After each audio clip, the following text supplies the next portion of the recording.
Ketua DPD Sultan Bahtiar Najamuddin menyarankan biaya makan bergizi gratis dibiayai dari dana zakat dan sedekah. Hal ini disampaikan Sultan usai pimpin rapat paripurna pembukaan masa sidang pada Selasa siang kemarin. Menurut Sultan, pemerintah membutuhkan dana yang lebih untuk bisa menyukseskan program makan bergizi gratis sehingga partisipasi dan dukungan pembiayaan dari masyarakat jadi opsi yang perlu disiapkan pemerintah. Dengan skema ini diharapkan dapat memenuhi separuh dari kebutuhan anggaran program makan bergizi gratis. Memang negara pasti di bawah Pak Prabowo, Mas Gibran ini betul-betul ingin program makan bergizi gratis ini maksimal. Hanya saja kan kita tahu semua bahwa anggaran kita juga tentu tidak akan semua dipakai untuk makan gizi gratis. Di antaranya adalah saya kemarin juga berpikir kenapa enggak ya zakat kita yang luar biasa besarnya juga kita mau libatkan ke sana. Itu salah satu contoh. Sehingga pemerintah tidak bekerja sendiri dengan anggaran yang ada.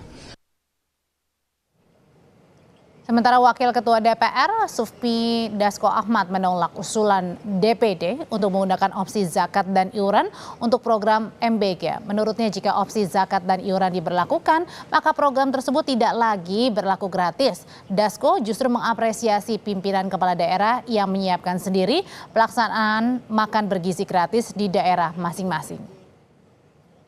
Ya kalau iuran namanya udah nggak makan gratis lagi dong. Jadi begini, sebenarnya yang kita sambut baik itu adalah niat dari para pimpinan daerah menyiapkan juga anggaran untuk makan bergizi gratis di daerah masing-masing. Tinggal kita minta pemerintah pusat mengkoordinasikan apakah anggaran yang disiapkan oleh para pemerintah daerah ini cukup untuk semua atau harus kemudian ada subsidi dari pemerintah pusat sehingga penggunaan APBN itu kemudian menjadi terbantu dan berkurang. Ketua Umum PP Muhammadiyah Haidar Nasir justru menilai usul zakat biayai makan bergizi gratis untuk tidak serta-merta disetujui. Haidar menyebut zakat menyangkut aspek syariah dan sudah ada aturan kelompok yang berhak menerima zakat.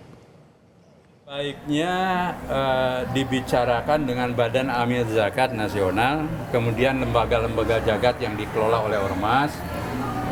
Prinsip dasarnya kalau untuk bangsa sebenarnya nggak masalah, tapi manajemennya kemudian juga capaiannya yang harus dibicarakan. Karena kan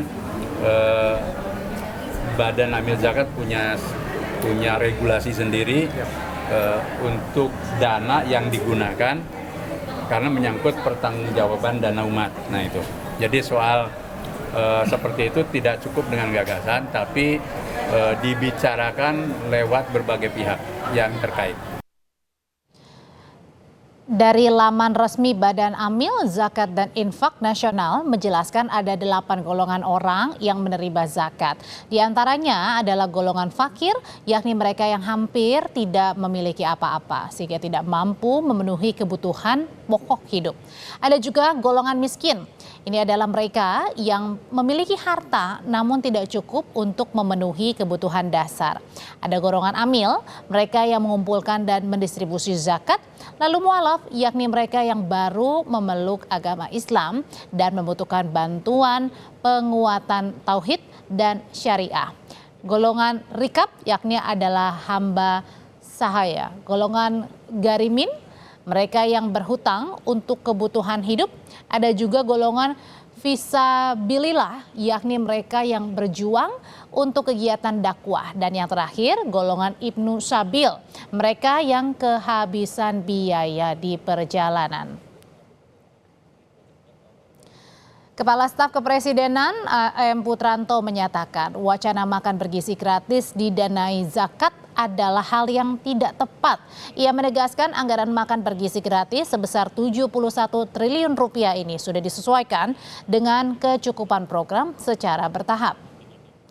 Wacana pembiayaan makan bergizi gratis yang dilontarkan Ketua DPD dinilai tidak sesuai dengan peruntukannya.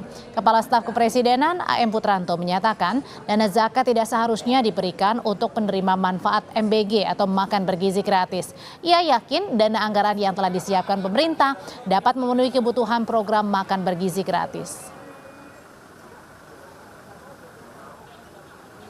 Ya Pak, ya seperti itu. Ya enggak kan, gunanya zakat itu bukan untuk itu. Karena Presiden sudah berniat baik dengan tulus untuk memberikan terbaik untuk bangsa Indonesia kepada siswa-siswa, pondok pesantren, ibu hamil untuk menyelenggarakan. Dan beliau sudah anggarkan sejumlah 71 triliun itu. Jadi tidak mengambil ke dana yang lain-lain. Beliau sudah betul-betul loh luar biasa. Jadi tidak ada yang bilang ngambil dari mana tadi? Zakat apa? Wah itu sangat memalukan itu ya. Bukan seperti itu kami. Ya. Jadi saya kira itu ya. Terima kasih ya.